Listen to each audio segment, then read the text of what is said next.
There's been international outrage and condemnation at the news that the most prominent opposition leader in Russia, Alexei Navalny, has died suddenly in prison, according to the country's prison service. The 47-year-old was President Putin's most prominent and outspoken critic and had been jailed on extremism charges which were widely considered to be politically motivated. President Biden said tonight that President Putin was responsible for Mr. Navalny's death, and it was yet more proof of his brutality.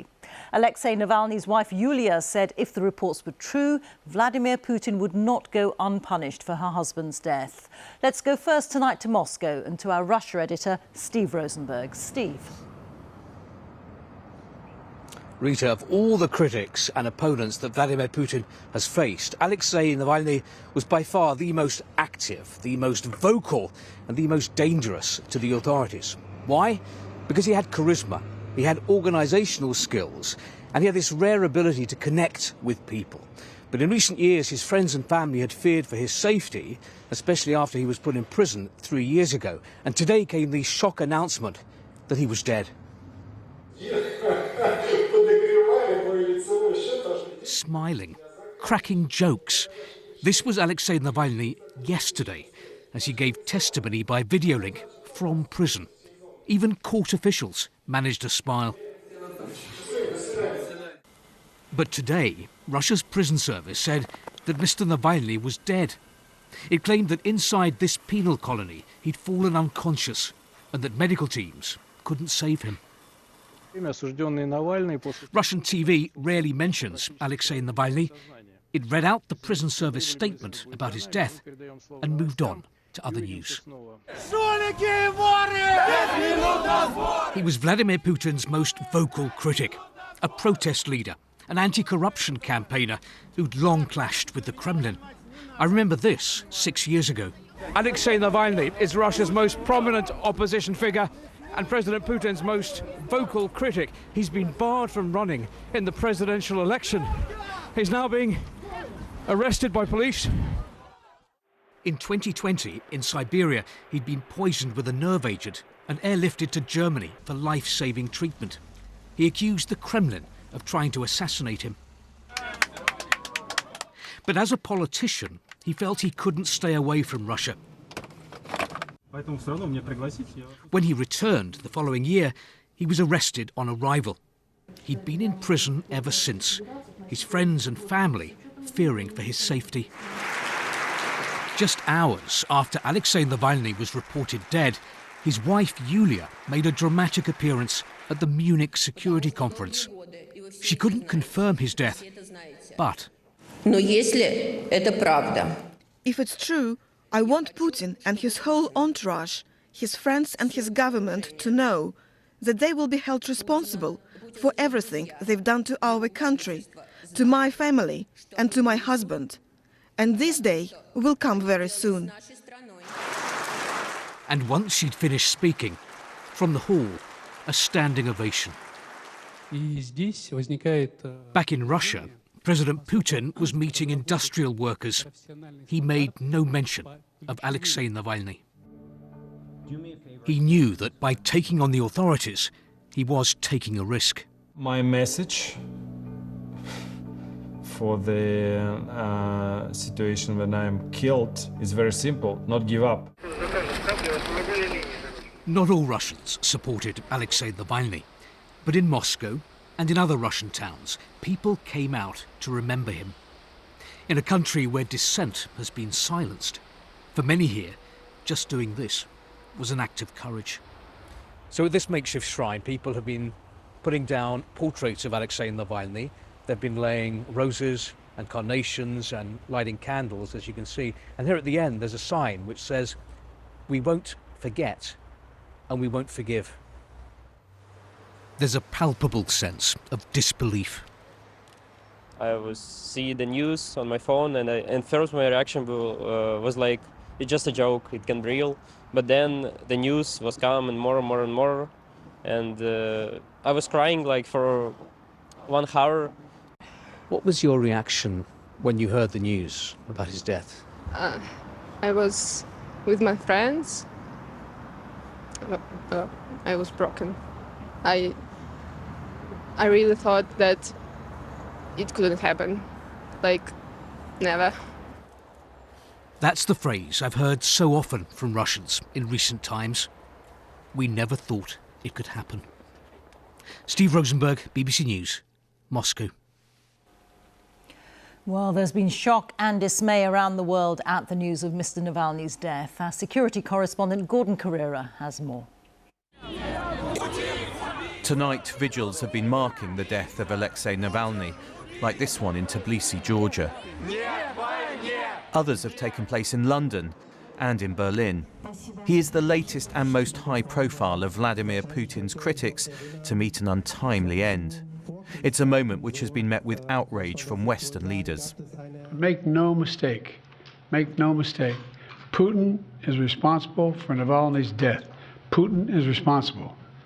What has happened to Navalny is yet more proof of Putin's brutality. Whether you're looking at increasing sanctions on Russia right now?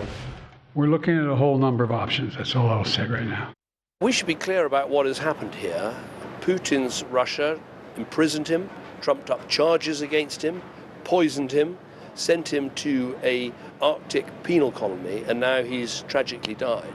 And we should hold Putin accountable for this, and no one should be in any doubt about the dreadful nature of Putin's regime in Russia. The suspicions around Navalny's death are fuelled by the fate of other Putin critics. Last August, Evgeny Prigozhin died, the mercenary who'd led an armed mutiny in Russia. He was killed in a plane crash. It was, the Kremlin said, an accident. In 2015, leading opposition politician Boris Nemtsov was killed, shot on a bridge in the shadow of Red Square. Again, the Kremlin denied any role. And it's not just inside Russia that opponents of Vladimir Putin have been targeted.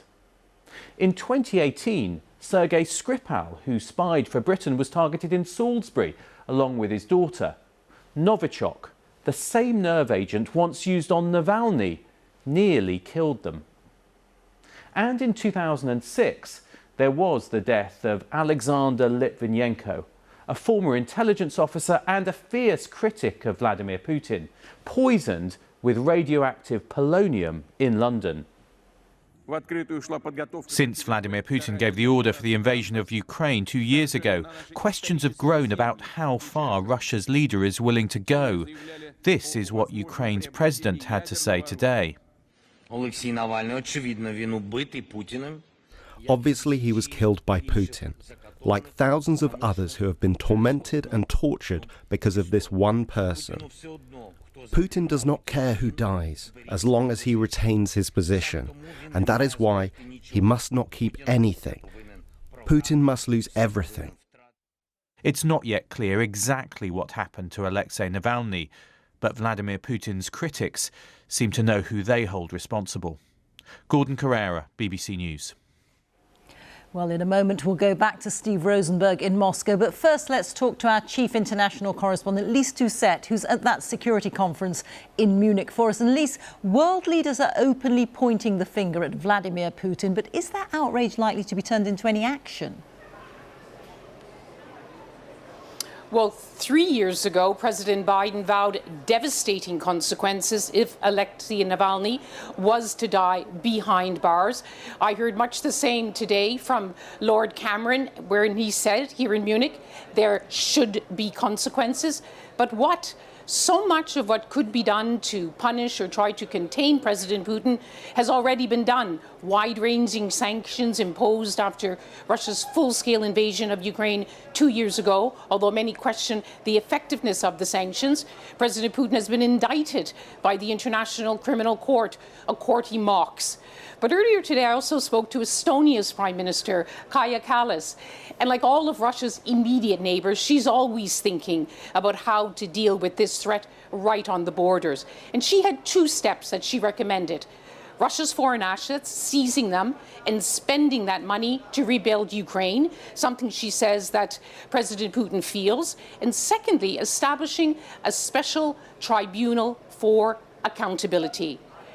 For today and tomorrow, the world will wait for confirmation from Alexei Navalny's family confirmation that the prison services account that he's dead is true, and that many around the world will then do everything to ensure that his courage and sacrifice were not in vain.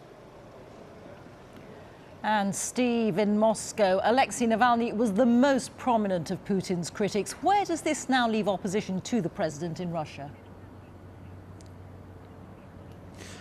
Well, I mean, even before today, these were very dark times for the Russian opposition. I mean, where are the main Russian opposition leaders right now? They've either fled into exile or they're in prison in Russia. Alexei Navalny himself, of course, was in prison. Now he's dead. And also keep in mind that ever since the full-scale Russian invasion of Ukraine, the Russian authorities have passed a whole string of laws, new laws, repressive laws, aimed at silencing dissent, silencing criticism of the authorities of the Kremlin and of the war in Ukraine. But I tell you what struck me most today, on what was a very dark day here in Russia, just chatting to some of those people who were laying flowers. I mean, despite their clear sense of shock, some of them said to me that despite everything, they still have hope that things could get better, that Russia does have a better future ultimately. It was as if they were clinging to this hope, like some sort of shaft of light in the dark.